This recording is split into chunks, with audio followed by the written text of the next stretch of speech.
Hello and welcome to World at 5. Home Affairs Minister Kazembe Kazembe says authorities are aware of groups planning to tarnish the image of the country during the SADC summit. Speaking at a press briefing, the minister said they are ready to thwart such efforts.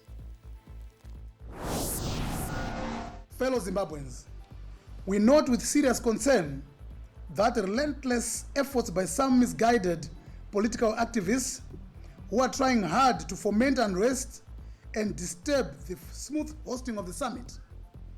Allow me to sound a candid and stern warning to those bent on disturbing our peace and tranquility. Let me categorically disabuse those nursing a misguided perception that the presence of the international community in the country during the summit presents them an opportunity to inflict reputational damage on the country without consequence. The security cluster is aware of the secret meetings being held locally and outside the country by those seeking to unleash civil disobedience. We already know the personalities and the institution that they front. We are also aware of those giving them logistical and financial support. We have also established their modus operandi, which includes hiring taxis to ferry demonstrators. SADC countries have been urged to support small and medium enterprises and startups as they form the backbone of the region's economy. This came out during the last day of the SADC Industrialization Week. More in the following report. As the SADC Industrialization Week closed today, the focus was on startups and small and medium businesses who are known to contribute up to 50% of the total gross domestic product of sub-Saharan countries. Small business owners say they wish to go beyond national borders and take their products to neighboring countries. They are asking authorities in SADC member states to standardize regulations across the region. The other issue, we want to penetrate international, beyond borders. We can't penetrate beyond borders. Nekuti ma rules and regulations awoka atusukwanisa kumamita. If SADC can standardize those rules and regulations, we'll be able to trade with Zambia, with Botswana, with Mozambique as well. We can't do that because as we are not on even ground. Government has opened to traffic a 5-kilometer stretch along Nemakonde Way, formerly Lomagundi Road.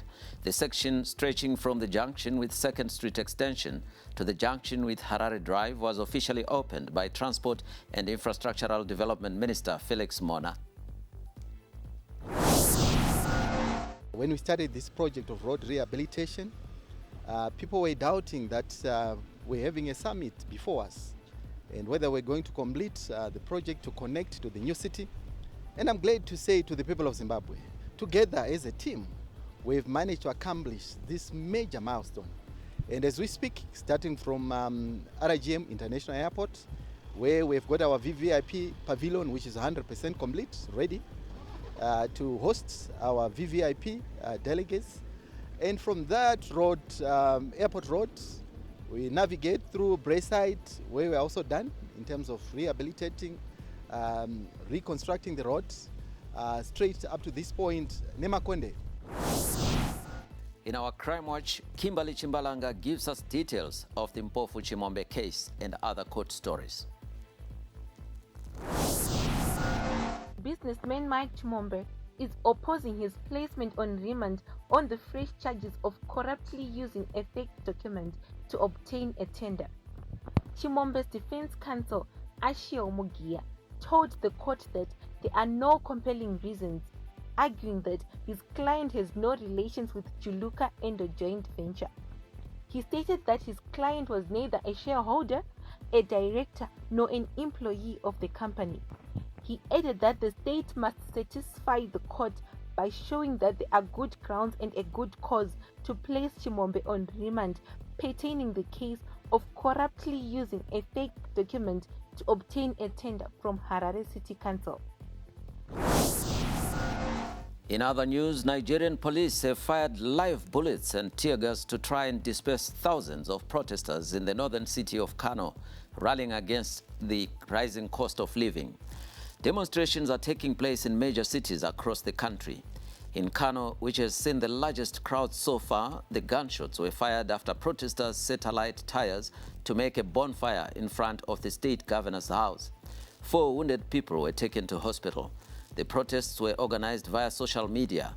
Officers also sprayed hot water on the crowds in Kano, but they remained on the streets. This prompted police to fire tear gas canisters to try and stop the procession, which affected traffic. Many businesses in Abuja, including banks, remain closed. And that's all we had for you for Welded 5. Thanks for watching. Good day.